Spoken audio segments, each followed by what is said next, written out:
Welcome to the Dance Studio Empire Podcast Business Series. This podcast is about building your studio empire, whatever that is for you, whether you're just getting started or striving to hit the elusive $1 million mark. This business series will give you the confidence and know-how you need to transform your studio and give you the business you've always wanted. So sit back and get ready to build your dance studio empire. Hey there, it is Jen Dalton here, and welcome back to the podcast. Today, I am going to dive into what it takes to set up your studio for the ultimate success. And the reason this topic has come up is because I'm currently planning out the business conference that I'm holding in July for studio owners and entrepreneurs, as well as I'm looking into our next intake for our mastermind, our Align mastermind. So this stuff's been on my mind. And so generally when it's on my mind, I believe that it's time to talk about it because there are possibly people out there who are questioning and would love some answers or some insight into how I do it, what I've done in the past, what has worked, what hasn't worked. And so hopefully this podcast can give you some tools and strategies to help make that happen. All right. So now, before we get started, in this episode, I'm going to be throwing a few questions at you. If you are at home or in your office or have a pen handy to jot these down, then definitely do. If you're driving, obviously don't, but you may want to revisit the episode when you do get home because these questions are quite a good trigger to help with that ultimate success plan. So anyway, so I'm going to start by, I want you to ask yourself these three things. First one, what matters most to you? What matters most to you in life and at work? What's the most important thing? Is it time with the family? Is it putting your kids to bed? Is it financial? Is it making enough money to go on holidays each year? Is it that you are currently running your dance studio as a side business and you want that to make it your full-time business? What is it that matters most to you? The second thing I want you to answer is, what is your ultimate dream for your studio? So where do you see it in years to come? 5 years, 10 years, 20 years? What is that for you? Caveat, I do know this can change and it most probably will, but right now, what is that ultimate goal? Sorry, your ultimate dream. And then the third thing is, when you have a look at that dream, how can you divide it into mini projects so that you can ensure that things keep happening, you keep stepping towards these goals without feeling stressed, without feeling overwhelmed, and more importantly, without burning out. Okay, so those three questions again: what matters most to you in life and at work? What is your ultimate dream for your studio? And then how can you divide your ultimate dream into mini projects to make sure you get there? The answers to those are sort of important for the first point, because the first thing that I think everyone needs in setting up their studio for success is clarity. And this means just knowing exactly what it is you want to achieve, who your target audience is, and what sets your studio apart from the rest. It's really essential for you to have a clear understanding of what makes you unique. What can you be marketing? What can you be offering? So, you can market and promote your studio effectively.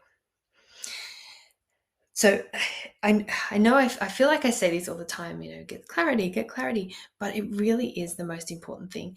Just because you have a goal though, or something that you're working towards, like I just said earlier, it doesn't necessarily mean that you have to stick to that, or that's the one that's going to be in 2 years, 5 years, 10 years.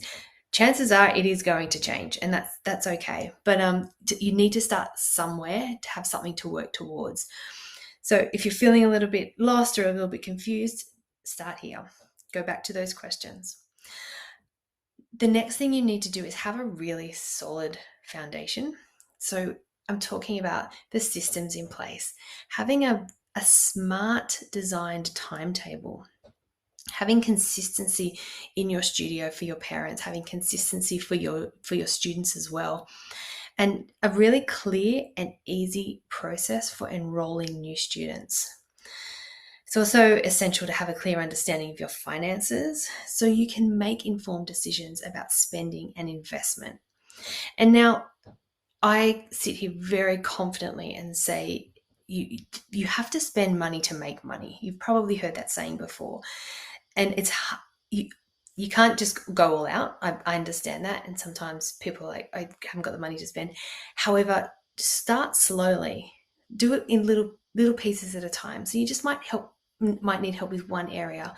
So maybe spend some money and time in that, and then that's going to just help build that foundation and get it stronger and stronger.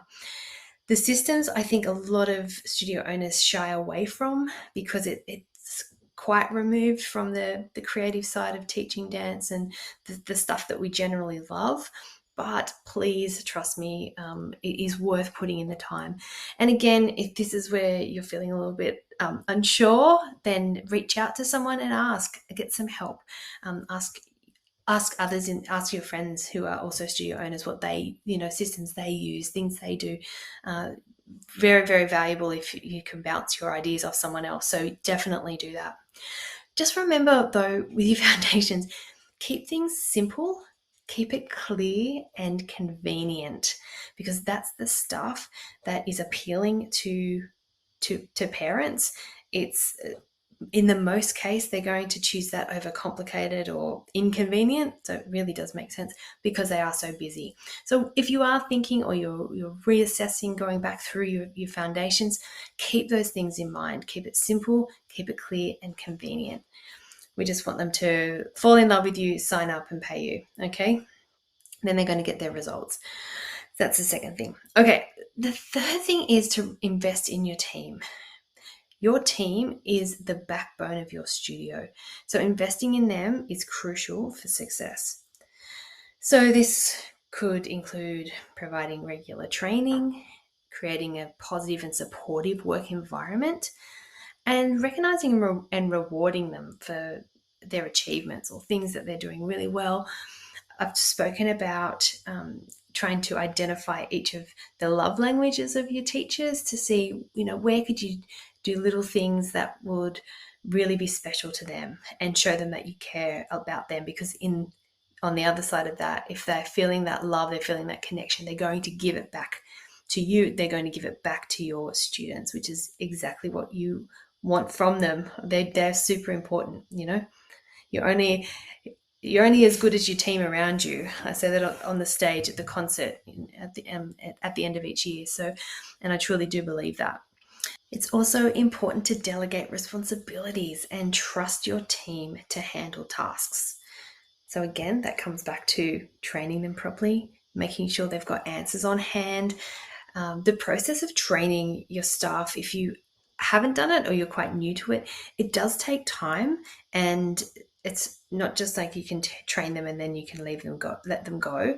It's really important that you are there for those first lot of mistakes they make or questions they have about it, just to really reassure that that they know what they need to be doing.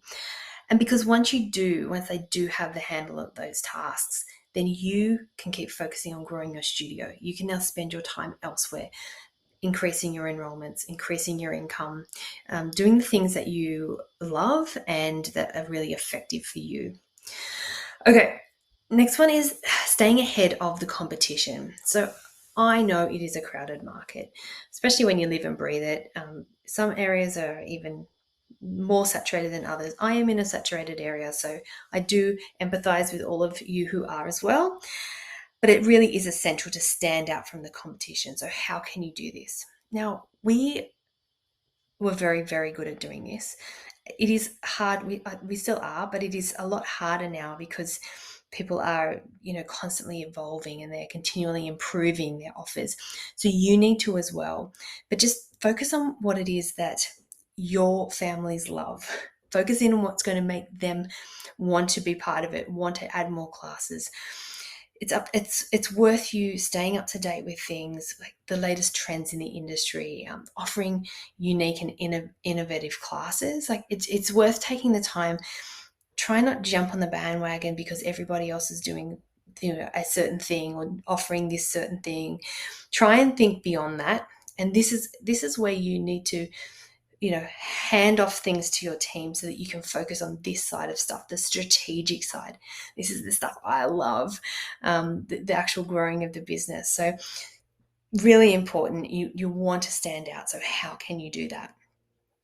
And then finally is building your community. So building a strong community really is crucial for success.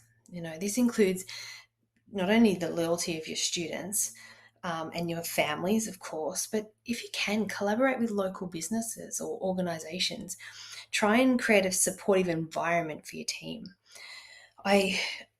I always say, if you can listen to those conversations in the waiting room, they are going to give you so many pieces of gold that you can respond to. And sometimes it's stuff that you can stop becoming terrible. If things are negative, you can stop those in their tracks. But other times you will hear things, you're like, oh, wow, yeah, I can do that. I could help them with that.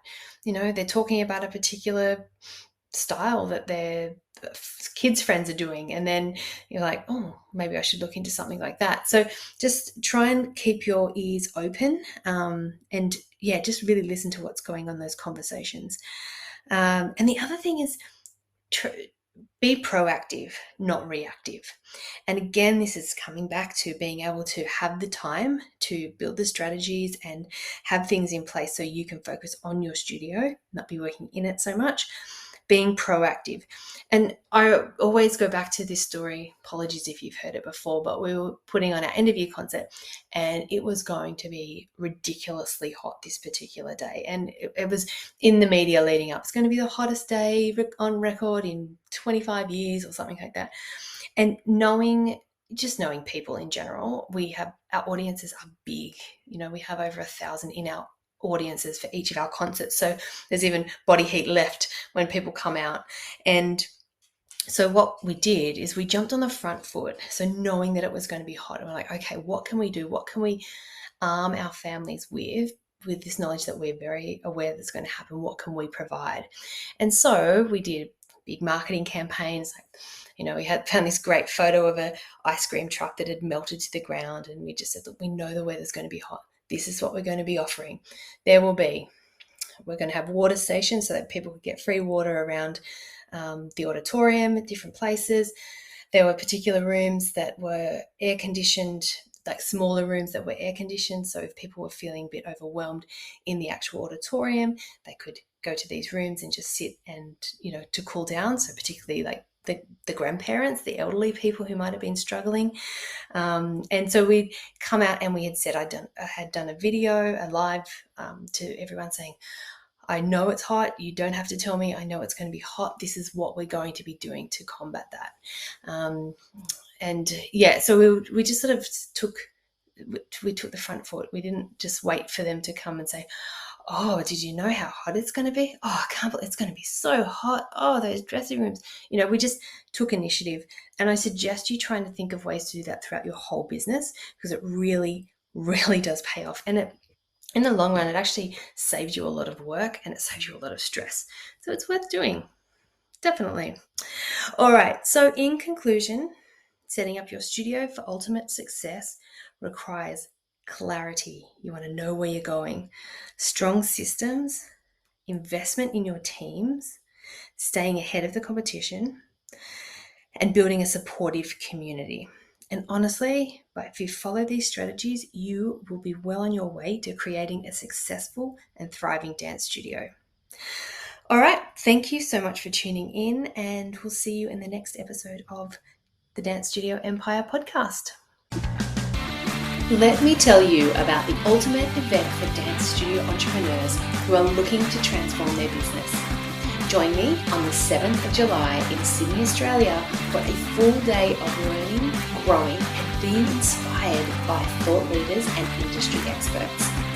This is going to be hosted by myself of Dance Studio Empire in partnership with a lot of exquisite people who I have personally worked with, who have personally coached and mentored me.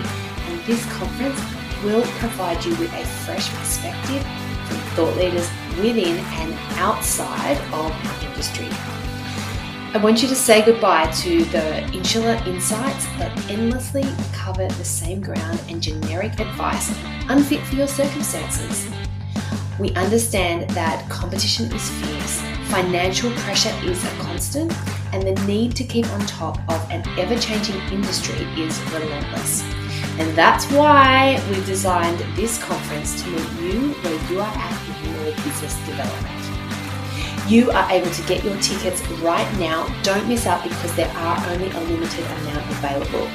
Check below, I have a link where you can go in and book your ticket, and I cannot wait to see you there.